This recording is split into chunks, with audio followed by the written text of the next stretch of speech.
19 ہجری میں حضرت عمر بن خطاب رضی اللہ تعالی عنہ نے ایک لشکر رومیوں سے لڑنے کے لیے روانہ کیا۔ اس لشکر میں ایک آدمی تھے جن کا نام عبداللہ بن حذافہ رضی اللہ تعالی عنہ تھا۔ یہ یہاں حضرت صلی اللہ علیہ وآلہ وسلم کے صحابی تھے۔ رومیوں نے ان کو قید کر لیا اور زنجیروں اور بیڑیوں میں جکڑ کر اپنے بادشاہ کے پاس لے گئے۔ جب اپنے بادشاہ کے سامنے حاضر ہوئے تو انہوں نے بتایا کہ یہ محمد صلی اللہ علیہ وآلہ وسلم کا صحابی ہے۔ بادشاہ یہ سن کر اپنے تخت سلطنت سے نیچے اترا اور عبداللہ بن حذافہ رضی اللہ تعالیٰ عنہ کی جانب بڑھا۔ عبداللہ بن حذافہ رضی اللہ تعالیٰ عنہ اس وقت شاہی محل میں ثابت قدمی اور جواں مردی کے ساتھ کھڑے تھے۔ ان بیڑیوں سے ان کی قوت اور ہیبت میں اضافہ ہو گیا تھا۔ بادشاہ یہ چاہتا تھا کہ کسی طرح یہ مسلمان جن کی نظر میں دنیا کی کوئی حیثیت نہیں ہے، عیش پسندی میں مبتلا ہو جائیں۔ وہ قریب آیا اور اس نے عبداللہ بن حذافہ رضی اللہ تعالیٰ عنہ سے کہا، اگر تم نصرانیت قبول کر لو تو میں تمہیں اپنی بادشاہی اور سلطنت میں شریک کر لوں گا۔ حضرت عبداللہ بن حذافہ رضی اللہ تعالیٰ عنہ نے نہایت ثابت قدمی کے ساتھ جواب دیا کہ اگر تم مجھے اپنی تمام دولت جس کے تم مالک ہو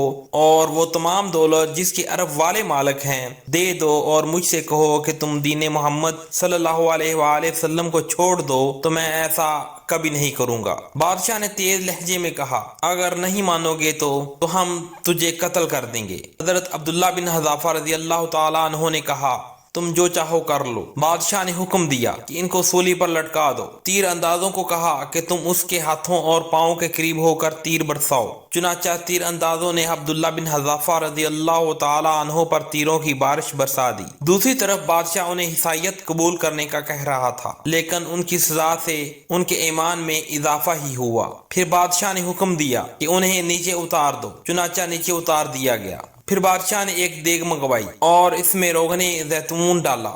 جب وہ خوب گرم ہو کر تپنے لگا تو اس نے 2 مسلمان قیدیوں کو بلایا۔ ایک کے لیے حکم دیا تو اس کو اس کے اندر ڈال دیا گیا۔ وہ اس دیگ میں تڑپتا رہا حتیٰ کہ اس کا گوشت گل گیا اور ہڈیاں نظر آنے لگیں۔ بادشاہ کے ساتھ ساتھ عبداللہ بن حذافہ رضی اللہ تعالی عنہ پر نصرانیت قبول کرنے کا دباؤ ڈال رہا تھا، مگر ان کا انکار پہلے سے زیادہ ہو گیا۔ پھر بادشاہ نے اس کو بھی اس دیگ میں ڈالنے کا حکم دیا۔ جب لشکری ان کو لے جانے لگے تو حضرت عبداللہ بن حذافہ رضی اللہ تعالی عنہ رونے لگے اور آنسو رواں ہونے لگے۔ کسی نے بادشاہ سے جا کر کہا وہ رو رہے ہیں۔ بادشاہ نے سمجھا کہ وہ گھبرا گئے ہیں اور ڈر گئے ہیں۔ بادشاہ نے ہنستے ہوئے کہا، ان کو واپس لاؤ۔ جب وہ واپس لائے تو بادشاہ نے ان پر عیسائیت پیش کی، مگر انہوں نے انکار کر دیا۔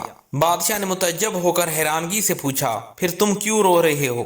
حضرت عبداللہ بن حذافہ رضی اللہ تعالی عنہ نے کہا، میں اس لیے رو رہا ہوں کہ میں نے اپنے آپ سے کہا کہ اس وقت تجھے دیگ میں ڈالا جا رہا ہے، اس کے نتیجے میں صرف ایک جان جائے گی۔